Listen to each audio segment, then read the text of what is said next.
여러분 시청하시기 전에 성서학당 채널 구독, 좋아요 꾹 눌러주세요. 여러분의 소중한 구독이 저와 제작진에게 큰 힘이 됩니다.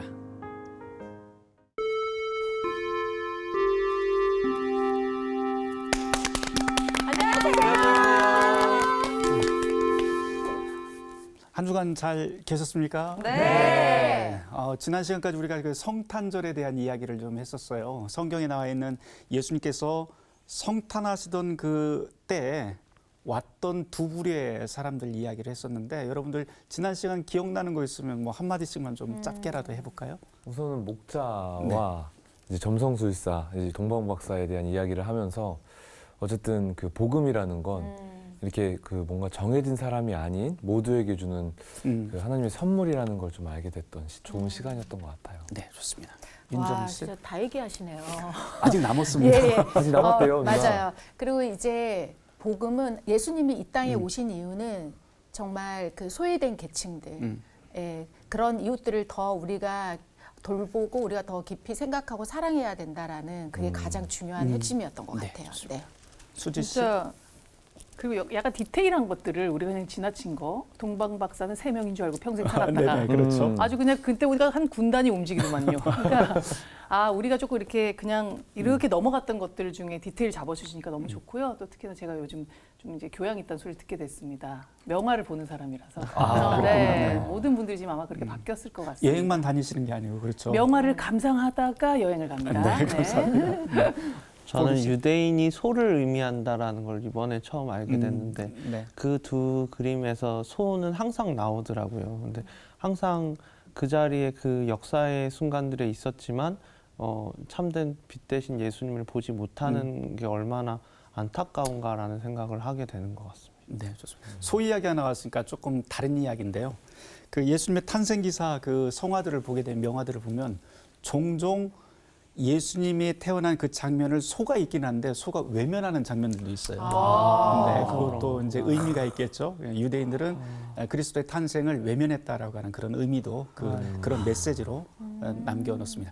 지난 시간에는 저희가 성탄의 기쁜 복음에 대한 이야기를 했다면, 오늘은 약간 슬픈 이야기를 좀 계속 이어가 보려고 합니다. 마태복음에 있는 이야기인데요.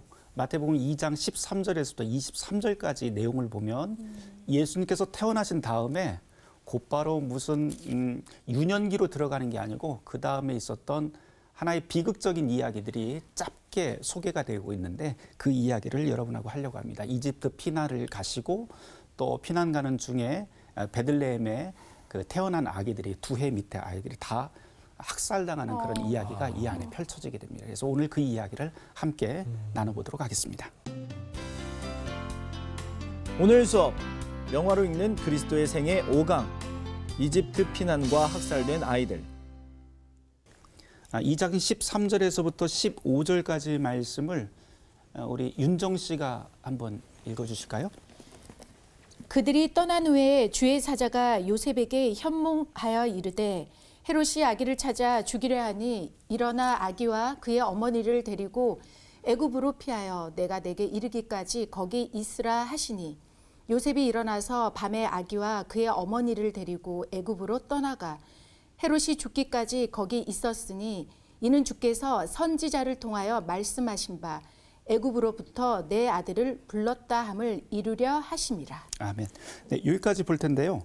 13절이 시작을 하면서 그들이 떠난 후라고 하는 말부터 시작이 됩니다. 그들은 누구일까요? 동방박사. 네, 지난 시간 우리가 이제 동방박사 이야기를 하면서 동방박사들이 헤롯에게 가지 않고 바로 그냥 자기 고향으로 가버리게 됩니다.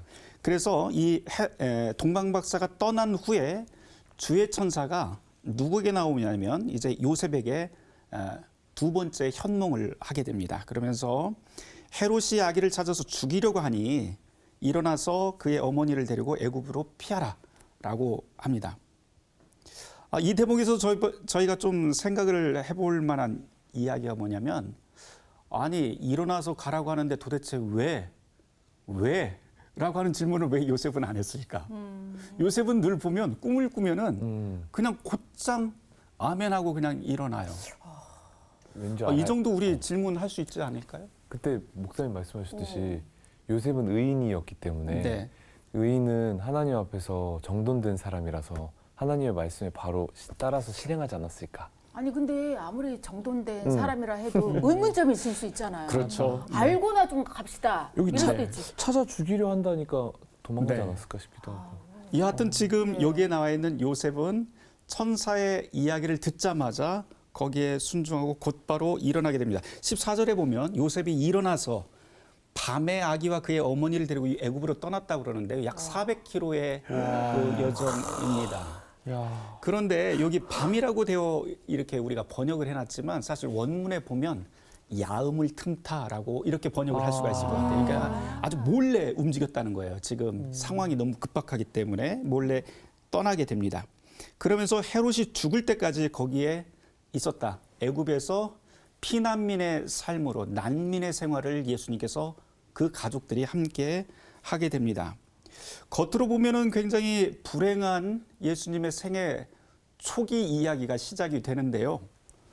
이거를 마태복음에서는 복음서 기자가 15절에 주해를 하나 설명을 붙여놓는데 뭐라고 이야기를 하냐면 이는 주께서 선지자를 통하여 말씀하신 바 이렇게 돼 있어요. 네. 선지자를 통해서 이미 말씀하셨던 내용들이다. 그러니까 지금 보여지는 예수님의 그 고난의 상황들, 피난의 상황들은 이미 하나님께서 정하셨던 일이다. 다시 말해서 모든 세계의 고난과 예수님의 삶의 궤적이 다 하나님 손 안에 있다라고 하는 그런 표현이 됩니다. 여기 보면 주께서 선지자를 통하여 말씀하신 바 애굽으로부터 내 아들을 불렀다라고 되어 있는데요. 이 구절이 어디에 나오냐면 호세아서 11장 1절 말씀에 나오는 구절입니다. 그 다음 쭉 16절서부터 읽어보면 헤롯이 이제 속은 줄 알죠. 네. 박사들이 안 오니까 네. 속은 줄 알고 심히 노해서 사람을 보내서 베들레헴과 그 모든 지경을 다 수색을 하게 됩니다. 그러면서 그냥 수색만 한 게 아니고 그때를 기준으로 해요. 언제예요? 바로 동방박사들이 왔던 시점을 기준해서 2살의 모든 아이들을 다 죽이라는 명령을 하게 되고요. 우리가 소위 이야기하는 영아 학살이 이때 일어나게 됩니다. 이것도 역시 17절 말씀에 뭐라고 이야기를 하냐면 마태복음서 기자는 이 비극을 선지자 예레미야를 통해 말씀하신 바 이것도 주님의 하나님의 그 계획 속에 있었다. 예고 속에 있었다. 18절 말씀에 라마에서 슬퍼하며 크게 통곡하는 소리가 들리니 라헬이 그 자식을 위하여 애곡하는 것이라. 그가 자식이 없으므로 위로받기를 거절하였다라고 하는 알쏭달쏭한 이야기를 여기에다가 지금 마태복음서 기자가 여기다가 딱 집어넣어놨습니다. 일단 라마라고 하는 곳부터 좀 알아야 되잖아요. 지명이. 네. 라마라고 하는 곳은 네. 원래 그 뜻은 높은 곳이라고 하는 뜻입니다. 근데 이곳이 어디냐면 예루살렘에서 약 10km 떨어진 북쪽에 있는 언덕인데요. 구약에서 이 구절이 지금 예레미야에 있는 예레미야 31장 15절의 말씀을 여기다 가져왔는데요. 예레미야 선지자가 이 라마를 이야기할 때는 또 다른 의미가 하나 더 있었어요. 그거는 당시에 이제 바벨론으로 바벨론 포로 시기가 되어서 예루살렘에 있었던 사람들을 붙잡아서 그 포로로 보낼 적에 포로 집결지가 바로 이 라마였습니다. 그러니까 이 포로 집결지의 모든 포로들을 다 집결을 시킨 다음에 그냥 끌고 가는 거예요. 그러면 거기에서 가족들의 생이별이 이 라마 언덕에서 일어납니다. 그러니까 자기 아들을 지금 끌려가는 포승줄에 끌려가는 그 모습들을 어머니와 그 가족들이 보는 장소가 바로 이 라마라고 하는 이 언덕입니다. 라헬은 또 누구인가요? 여기 라헬 이야기가 나왔는데. 라헬은 야곱이 사랑했던 야곱의 아내. 아내입니다. 네. 라헬이 통곡했다라고 하는데 라헬이라고 하는 이 여인은 이스라엘의 어머니로 상징이 됩니다. 그러니까 이스라엘의 모든 어머니들이 바로 포로로 끌려가고 내 눈앞에서 사라지는 그 내 자녀들의 그 모습을 보면서 어찌할 수 없는 그런 비통 속에 잠기는 그 모습을 지금 예레미야 선지자가 여기에 담아 놓습니다. 그런데 그 모습을 또 영아 살해 장면과 같이 겹쳐 놓은 것이 바로 지금 이 마태복음 3장 13절 이하의 이 말씀입니다. 특별히 오늘 여러분들이 좀 그 관심을 갖고 계속해서 제가 반복해서 이야기를 할 부분은 어디냐면 18절 마지막 부분에 보면 위로받기를 거절하였다라고 하는 구절이에요. 라헬이 위로받기를 거절하였다. 자식이 없으므로 위로받기를 거절하였다. 보통 부모님들이 그런 말을 해요. 우리의 부모가 돌아가시면 무덤에 묻지만 네. 아, 자식을 묻으면 자식이 죽으면 가슴에 묻는다는 네, 네. 표현을 합니다. 네. 어떻게 해도 위로가 안 되는 거예요, 사실. 음. 지금 그 이야기를 여기에 위로받기를 거절하였다라고 하는 표현으로 지금 여기에 담아 놓습니다. 앞으로 제가 잠시 후에 그림 몇 편을 보여드릴 텐데 그 화가들은 이 본문을 어떻게 묵상을 하고 어떻게 표현을 하는지 여러분들이 한번 관심 있게 봐주셨으면 좋겠습니다. 19절 말씀으로 좀 넘어가 보도록 하죠. 19절부터 23절 말씀은 우리 수지 씨가 한번 읽어주실까요? 헤롯이 죽은 후에 주의 사자가 애굽에서 요셉에게 현몽하여 이르되 일어나 아기와 그의 어머니를 데리고 이스라엘 땅으로 가라. 아기의 목숨을 찾던 자들이 죽었느니라 하시니 요셉이 일어나 아기와 그의 어머니를 데리고 이스라엘 땅으로 들어가니라. 그러나 아켈라오가 그의 아버지 헤롯을 이어 유대의 임금됨을 듣고 거기로 가기를 무서워하더니 꿈에 지시하심을 받아 갈릴리 지방으로 떠나가 나사렛이란 동네에 가서 사니 이는 선지자로 하신 말씀에 나사렛 사람이라 칭하리라 하심을 이루려 함이러라. 네, 오늘 여기까지 볼 텐데요. 19절에 보면 헤롯이 죽은 다음에 이제 다시 돌아오는 그 장면이 있습니다. 돌아오는 장면에 이제 다시 또 주의 천사가 요셉에게 현몽을 하게 됩니다. 꿈에 나타나서 일어나라, 얘 다 죽었다, 가라. 그러면서 이스라엘로 다시 복귀 명령을 내리게 됩니다. 그러면서 하는 이야기가 20절에 보면 헤롯만 죽은 게 아니고 아기의 목숨을 찾던 자들이라고 되어 있어요. 다시 말해서 권력 의지가 있었던 그 당시에 권력 의지가 있었던 모든 사람들이 다 이제 사라졌으니 일어나 가라라고 이야기를 합니다. 그런데 그때 22절에 보면 아켈로가 그의 아버지 헤롯을 이어 유대의 임금됨을 듣고 거기 가기를 무서워했다라고 하는 말이 나와요. 헤롯이 죽은 다음에 자기 아들 셋이 있었는데요. 그 셋이 이스라엘 전체 땅을 3등분을 해서 분봉왕으로 그 통치를 하게 됩니다. 근데 예루살렘 지역을 그 유대 지역을 통치를 했던 아들이 누구냐면 아켈라오라고 하는 왕인데요. 이게 빌런 총량의 법칙일지도 모르겠어요. 헤롯보다도 더 악한 왕이 거기에 등극을 하게 됩니다. 그래서 이 아켈라오가 자기가 왕이 되자마자 제일 먼저 한 일이 뭐냐면 자기가 왕으로 오는 것에 반대하는 사람들을 다 모아서 예루살렘 성전에서 3,000명을 죽여버립니다. 아버지보다도 훨씬 독해요. 그러다 보니까 그 소식을 듣고 요셉이 깜짝 놀라게 됩니다. 그러니 자기가 거기 가기를 무서워할 때 다시 꿈에 지시하심을 다시 마지막으로 네 번째 그 천사가 나타나서 이야기를 해주죠. 그러면 베들레헴으로 가지 말고 어디로 가라? 나사렛이라고 하는 곳으로 가라. 그러면서 지시를 하게 됩니다. 그래서 갈릴 지방인 맨 이스라엘 지도에서 맨 북쪽으로 가게 됩니다. 근데 23절에 보면 특이한 게 있어요. 나사렛이란 동네에 가서 사니 이는 선지자로 하신 말씀에 나사렛 사람이라 칭하심을 이루려 하심이라.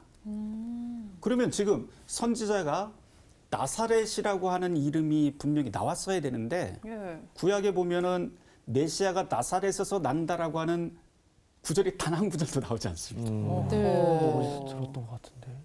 전혀 없어요. 그럼 이게 도대체 어디서 나온 거냐? 라고 하는 질문을 우리가 할 수가 있습니다. 그래서 신학학자들이나 유대인 학자들은 이 구절을 보고 무엇이라고 이야기를 하냐면 마태가 약간의 언어 유희를 했다라고 그렇게 표현을 해요. 그래서 나사렛이라고 하는 그 용어 자체가 히브리어로 네제르인데요.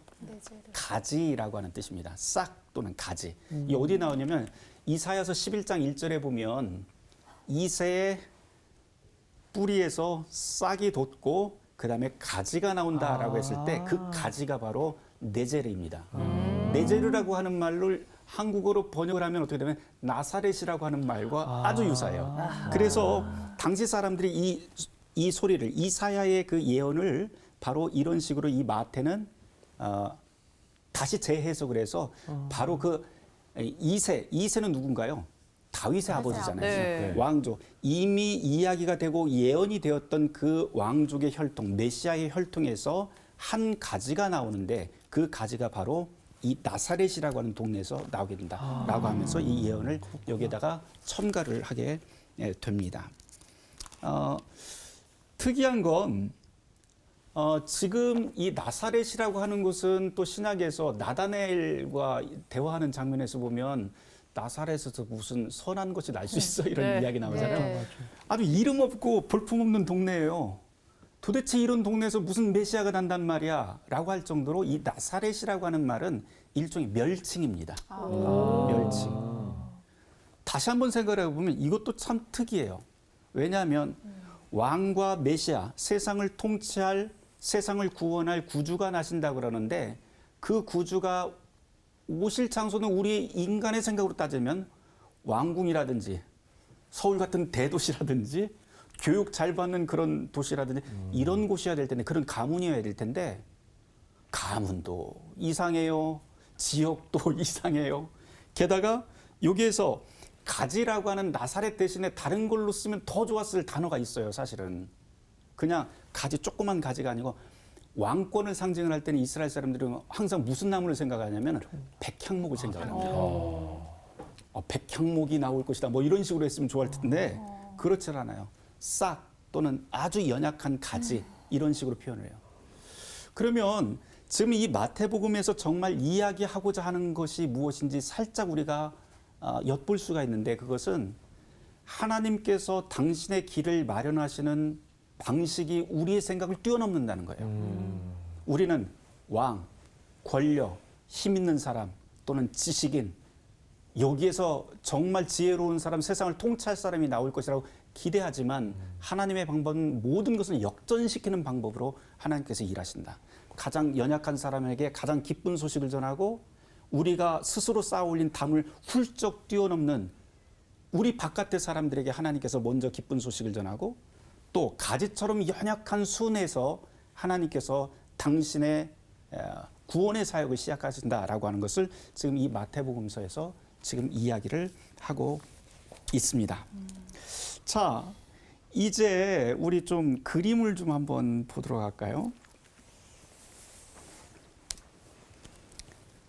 이 본문으로 어떻게 그 묵상을 했는지 좀 여러분에게 보여드리려고 그러는데요. 지금 여러분에게 보여드리는 그림은 1567년도의 그림입니다. 페테르 브리헐이라고 하는 네덜란드 화가의 그림인데 이 브리헐이라고 하는 이름으로 유명한 사람이 세 사람이 있습니다. 페테르 브리헐 1세라고도 하고 아니면은 1세가 안 붙고 그냥 페테르 브리헐. 지금 이 그림의 작가고요. 페테르 브리올 2세라고 하는 사람이 있는데 이 사람은 이 사람의 아들입니다. 큰 아들. 또 얀 브리올이라고 하는 사람이 있는데요. 둘째 아들입니다. 우와. 다 유명하게 활동했어요? 굉장히 유명한. 와. 네, 아주 유명한 사람인데 와. 이 페테르 브리올이라고 하는 이 사람은 네덜란드 16세기 네덜란드 평민들의 그 삶을 농민들의 삶을 풍속화처럼 많이 그렸기 때문에 일명 별명이 농부화가라고 하는 이름이 붙어 있는 사람이에요. 그런데 자기 일상의 귀족들이 아니고 평민들의 삶을 그렸지만 그 그림 속에는 단순한 평민들의 삶이 아니고 당대를 비판하거나 또 정치를 비판하거나 종교사회를 비판하는 아주 예리한 그 이야기들을 이 안에 담아 놓았습니다. 예술성으로는 최고의 사람으로 꼽히는 사람이 이 페터 브리얼이라고 하는 사람입니다.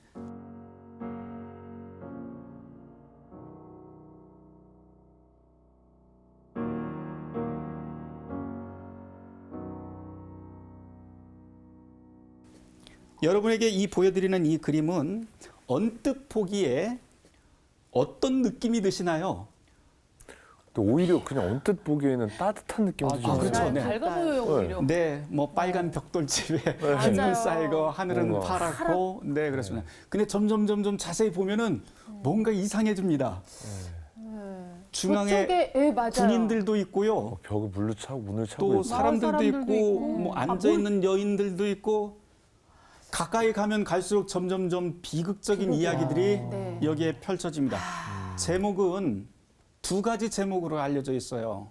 하나는 군인들의 약탈이라고 하는 이름이 되어 있고 두 번째는 영아 학살이라고 하는 이름으로 알려져 있습니다. 영화가 어디 전혀 보이지 않으실 겁니다. 네. 아이들은 전혀 보이지 않는데요. 이 그림에 담겨 있는 재미난 역사, 아니 흥미로운 역사가 있어요.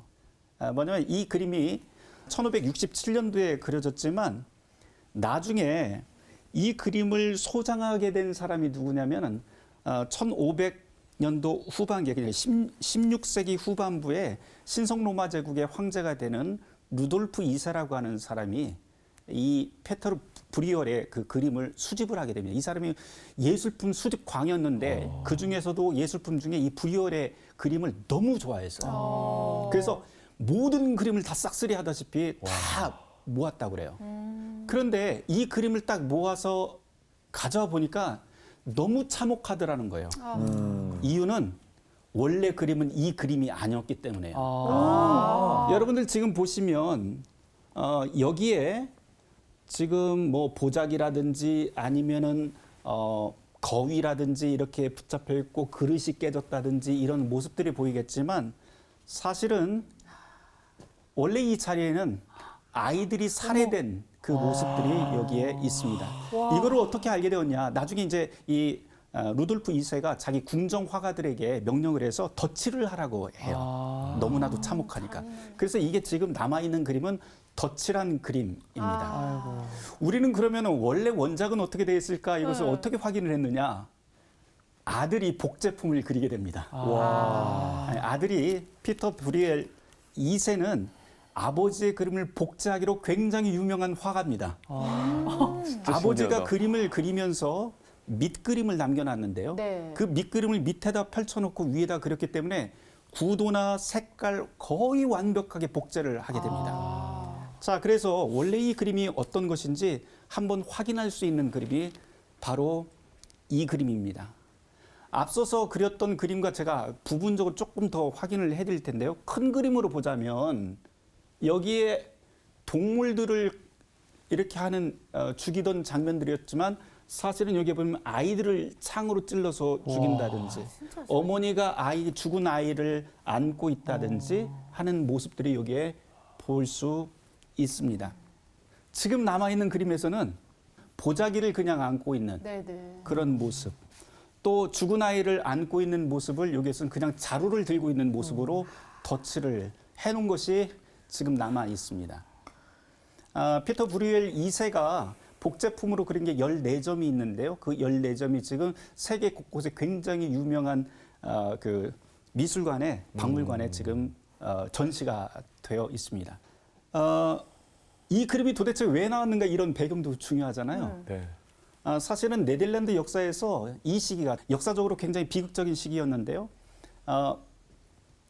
1567년이죠. 1567년도가 특별히 네덜란드 역사에서 중요한 것은 원래 종교개혁이 1517년도에서 시작이 되면서 북유럽 쪽으로 점점점 그 위세가 떨쳐지게 됩니다. 그래서 개신교 지형으로 우리가 소위 이야기하는 프로테스탄트 지역으로 변화가 되는데 조교역자 마틴 루터가 죽으면서 전세가 바뀌기 시작을 합니다.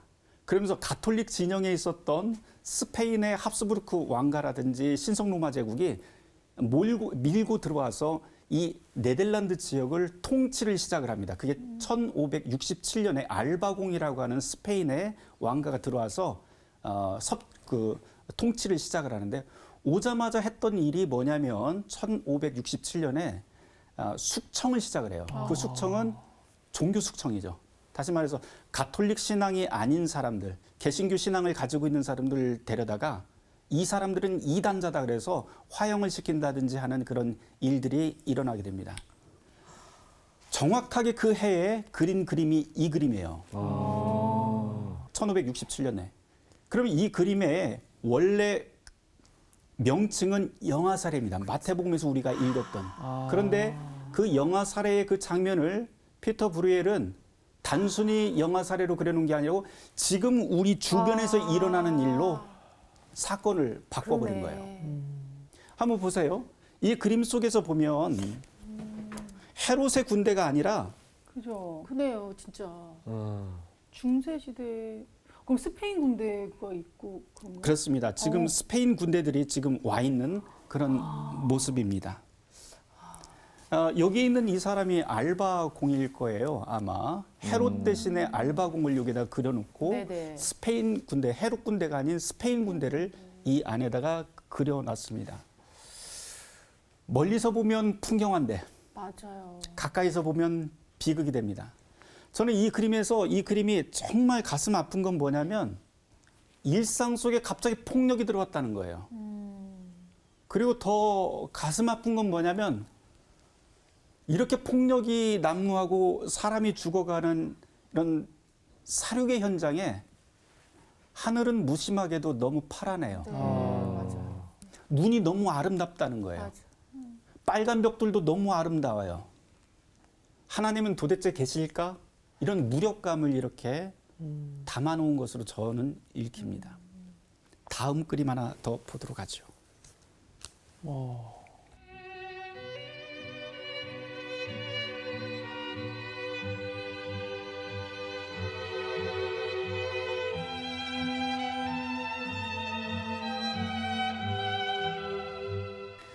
이 그림은 여러분들 이름 들어보셨을 거예요. 루벤스라고 하는 사람 들어보셨죠? 루벤스는 방금 전에 보았던 그 그림의 작가의 화가의 아들 얀 브리얼과 영혼의 단짝입니다. 네, 그래서 보통 이제 그림을 그릴 적에 자기 혼자 그린 그림도 있지만 같이 협업을 한다든지 또 자기 가족들의 그 대부가 아이들의 대부가 된다든지 할 정도로 아주 가깝게 그리고 서로가 서로에게 의지하는 정말 영혼의 단짝처럼 그렇게 살았던 사람인데요. 이 루벤스가 중요한 것은 미술사에서는 보통 바로크의 거장이라고 그렇게 불립니다. 네. 네. 바로크라고 하는 그 말은 원래 단어가 포르투갈어인데요. 일그러진 진주라고 하는 뜻입니다. 찌그러진 진주. 왜 찌그러진 진주냐? 진주는 아름답잖아요. 그렇죠? 네. 아름다운데 찌그러지면 왜곡이 생겨요. 그래서 이 후대의 사람들, 바로크 시대 17세기 사람들이 그 전에 있었던 미술가들이라든지 건축가, 그 앞세대의 사람들이 너무 과장했다. 다시 말해서 아름다움을 너무 과장했다. 그러니까 뭐 사람의 자연미라든지 자연의 자연스러움을 너무 과장되게 표현했다 해서 약간 조롱조로 만든 말이 사실은 바로크라고 하는 말입니다. 이 바로크의 거장, 바로 파울 루벤스라고 하는 사람인데요. 이것도 역시 우리가 방금 전에 보았던 그 마태복음의 이야기를 거기다 담아놨습니다. 영화 살해 장면입니다. 자, 여러분들 보시기에 무엇부터 눈에 들어오시나요?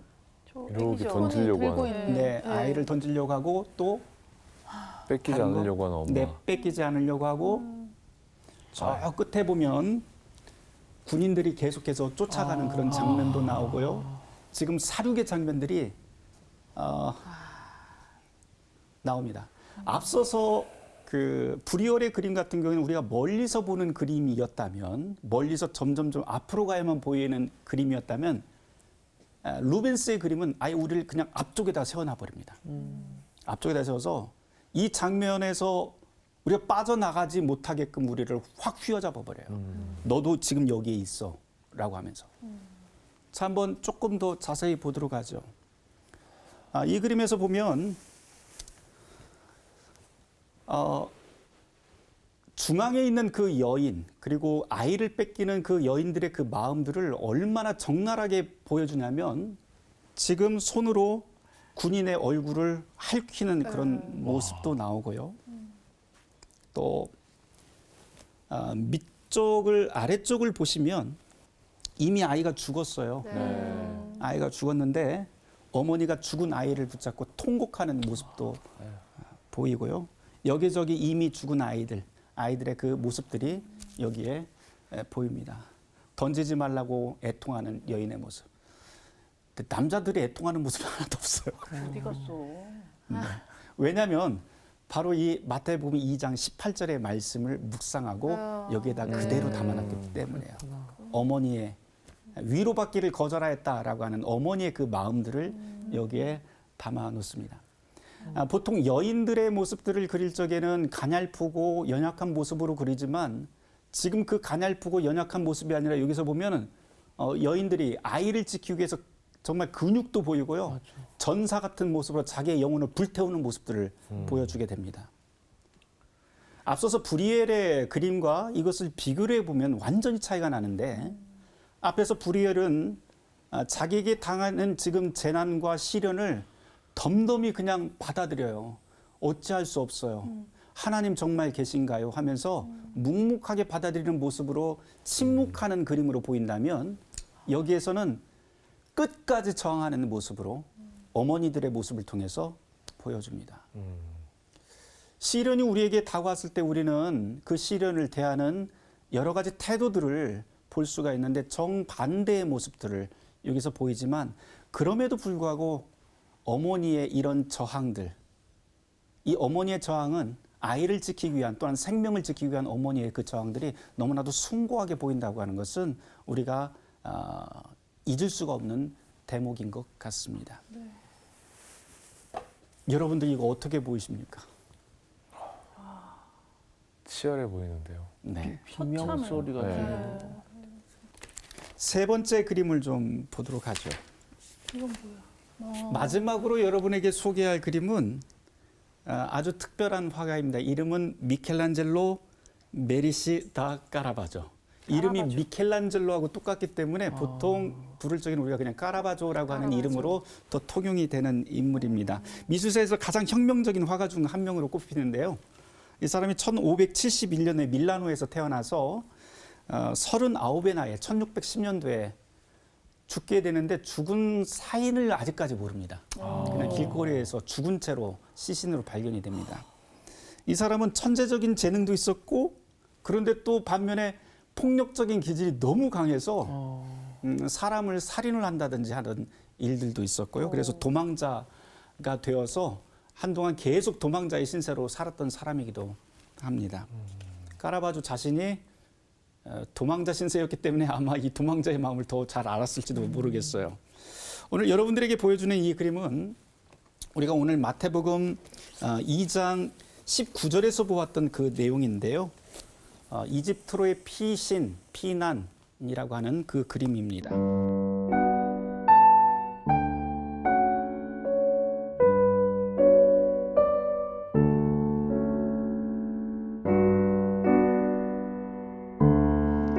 이집트로 피난하면서 휴식하는 그 장면을 그려놨어요.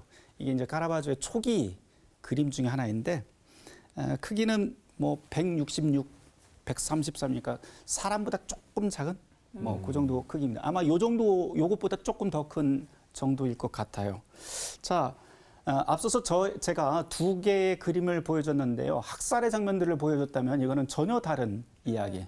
도피하면서 피난길에서 약 400km의 길을 사막을 건너서 가다가 지쳐서 잠든 그 장면에 천사가 나타나서 지금 노래를 불러주는 장면을 보여주고 있습니다.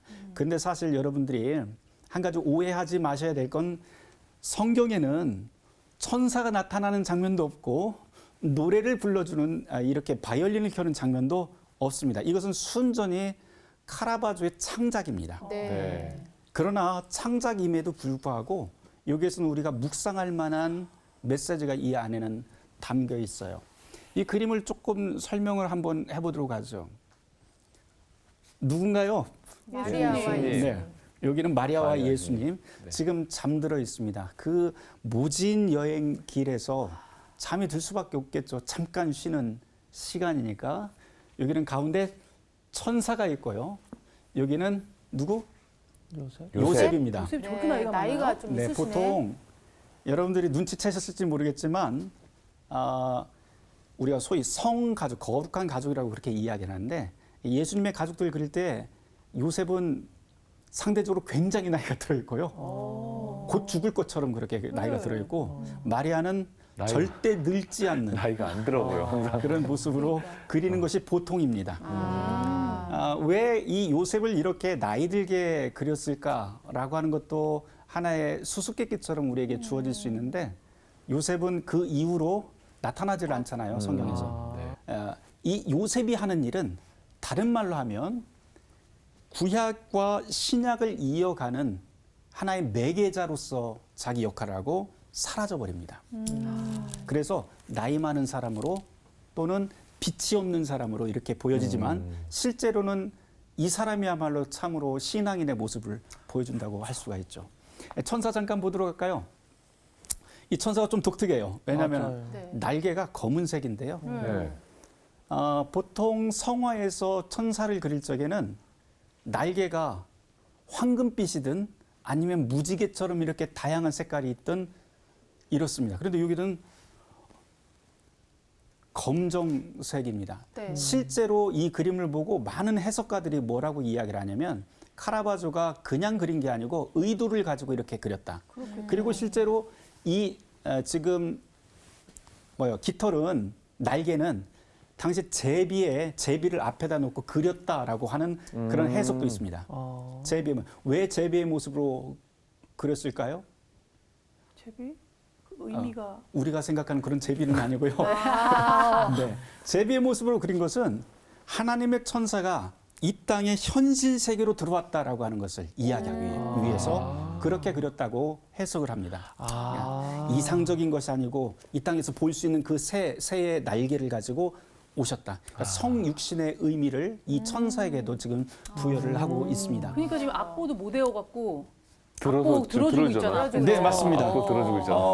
또 재밌는 것은 뭐냐면 이 지금 악보를 들어주고 지금 노래를 부르고 있는데요. 또 미술사가들이 이 악보를 또 탐구를 했어요. 이게 실제로 있는 악보인가? 그래서 연구를 해보니까 저 악보를 가지고 실제로 보면 실제로 있는 악보예요. 무슨 곡입니까? 어떤 곡일까? 16세기 1530년도에 1520년도 30년도에 실제로 이 플랑드르 지방에 그러니까 지금으로 말하자면 벨기에, 네덜란드 뭐 이쪽 지방에 노엘 발두인이라고 하는 작곡가가 있었는데 네. 그 사람의 노래입니다. 이게 모테트 곡이라고 해서 성가곡으로 쓰이는 그 곡을 이 안에다가 그대로 옮겨 놓았어요. 그랬구나. 그런데 이 모테트 곡의 가사가 뭐냐면 아가서 4장 7절의 말씀이 이 곡에 들어가는 가사입니다. 아가서 4장 7절 말씀이 어떻게 돼 있냐면 내 사랑아 너는 어여쁘고 아름답다 이렇게 돼 있어요. 내 사랑아 너는 어여쁘고 아름답다. 지금 이 상황을 한번 생각을 해보세요. 지금 불안해요. 네. 앞으로 나에게 무슨 일이 일어날지 아무것도 모르는 상황이에요. 그렇잖아요? 그런데 그 광야 한가운데서 천사가 나타나서 노래를 불러줘요. 내 사랑아, 너는 예쁘고 아름답다. 다른 말로 하면 너의 모든 것들이 하나님의 은혜 가운데 장중 안에 있다라고 하는 그런 노래와 위로를 들려주는 그 장면이 바로 이 장면입니다. 이 장면 한가운데서 요셉이 하는 일은 악보를 들고 있는 보면대 역할을 합니다. 근데 이게 진짜 신기한 게 이때 악보를 보고 있으면은 약간 제대로 이렇게 하면서 막 소리가 좋았을까라는 생각이 갑자기 드는 거예요. 네, 네. 숙련되지 않은 느낌. 숙련되지 않은 네. 느낌이지 않을까. 약간 그런 고민도 좀 되네요. 뭐 실제로 저런 게 없었으니까 그냥 네. 하나의 의미로서 볼 수가 있는데 네. 또 하나 또 특별한 건 이 그림에서 천사를 중심으로 해서 발밑을 한번 잘 유심히 보시길 바랍니다.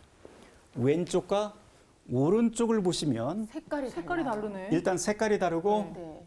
왼쪽은 빛이 들어. 돌이 있고요. 네. 황량하지만 네. 오른쪽에는 식물이 자라고 있습니다. 네. 자, 이게 무슨 뜻일까요? 아. 옛 시대와 새로운 시대를 의미를 합니다. 야. 그리고 뒤에 있는 풍경들도 역시 마찬가지고요. 게다가 지금 여기에는 요셉만 있는 게 아니고 뒤에 보면은 나귀가 그 뒤에 있습니다. 나귀가 천사의 소리를 듣고 있어요. 나귀는 어떤 뜻이라고 했나요? 제가 이방. 이방인 또는 이방인이라고 이야기도 하지만 가장 비천한 존재를 뜻합니다. 다시 말해서 가장 비천한 존재조차도 하나님께서 위로하시고 보호하신다라고 하는 의미를 지금 카라바조는 여기에다가 지금 그려 넣은 것이죠. 그리고 이 그림에서 지금 빛나는 사람들이 있는데요. 네. 천사가 자체 발광하고 있고요. 네. 또 예수와 마리아가 발광을 하고 있습니다. 빛이 흘러 넘치고 있어요. 다시 말해서 거룩이라고 하는 것이 어디에서 나오는가라고 하는 것도 이 그림에서 또 보여주는 하나의 핵심적인 포인트라고 할 수가 있습니다. 제가 오늘 세 가지 그림을 보여드렸어요.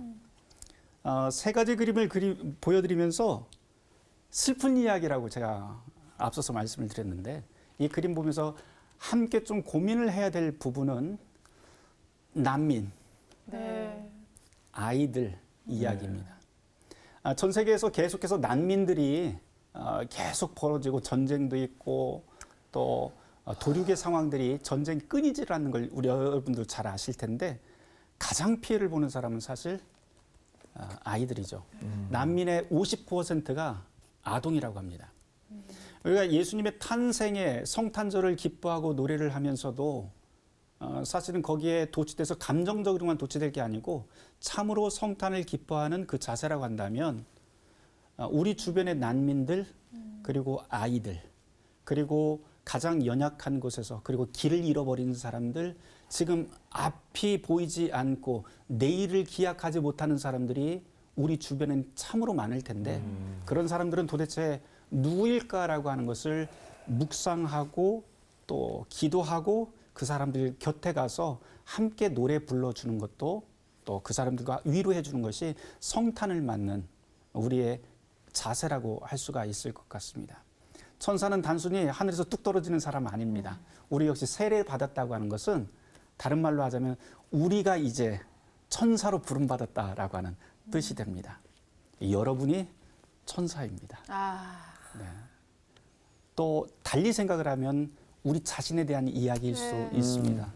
우리도 살다 보면 길을 잃어버리고 또 시련이 정말 하나님이 없는 것 같은 그런 하나님 부재의 상황들을 종종 만나게 돼요. 네. 그러나 오늘의 복음서의 말씀을 보면 그 시련의 길 한가운데 주님께서 우리를 위로하신다라고 하는 그런 기쁜 소식도 오늘 이 복음서를 통해서 우리가 배울 수 있을 것 같습니다. 여러분들 이제 한 주간 동안 사실 텐데요.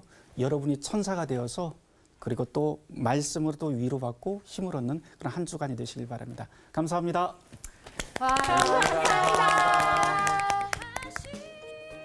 아, 진짜 또 반성이 되는 거는, 이 말씀을 깊게 묵상을 내 스스로 해서 저 사람들 보니까 어마어마하게 묵상을 한 느낌이 있어. 그래서 너무 디테일이 살아있고 깊이가 살아있는데, 우리는 과연 성경을 이렇게까지 묵상을 했나? 우리 모두가 저런 마음으로 성경 구절을 대해야겠다, 이런 생각이 들었습니다. 저기 마지막 세 번째 사진 속의 이야기처럼 그 아가서 4장의 말씀이 우리에게 희망을 주잖아요. 또 다시 살아날 수 있는 소망을 주고, 그게 바로 결국은 우리가 하나님을 붙들고 사는 삶이 우리가 정말 이 세상을 살아갈 수 있는 가장 큰 힘이 되지 않을까 하는 생각이 듭니다.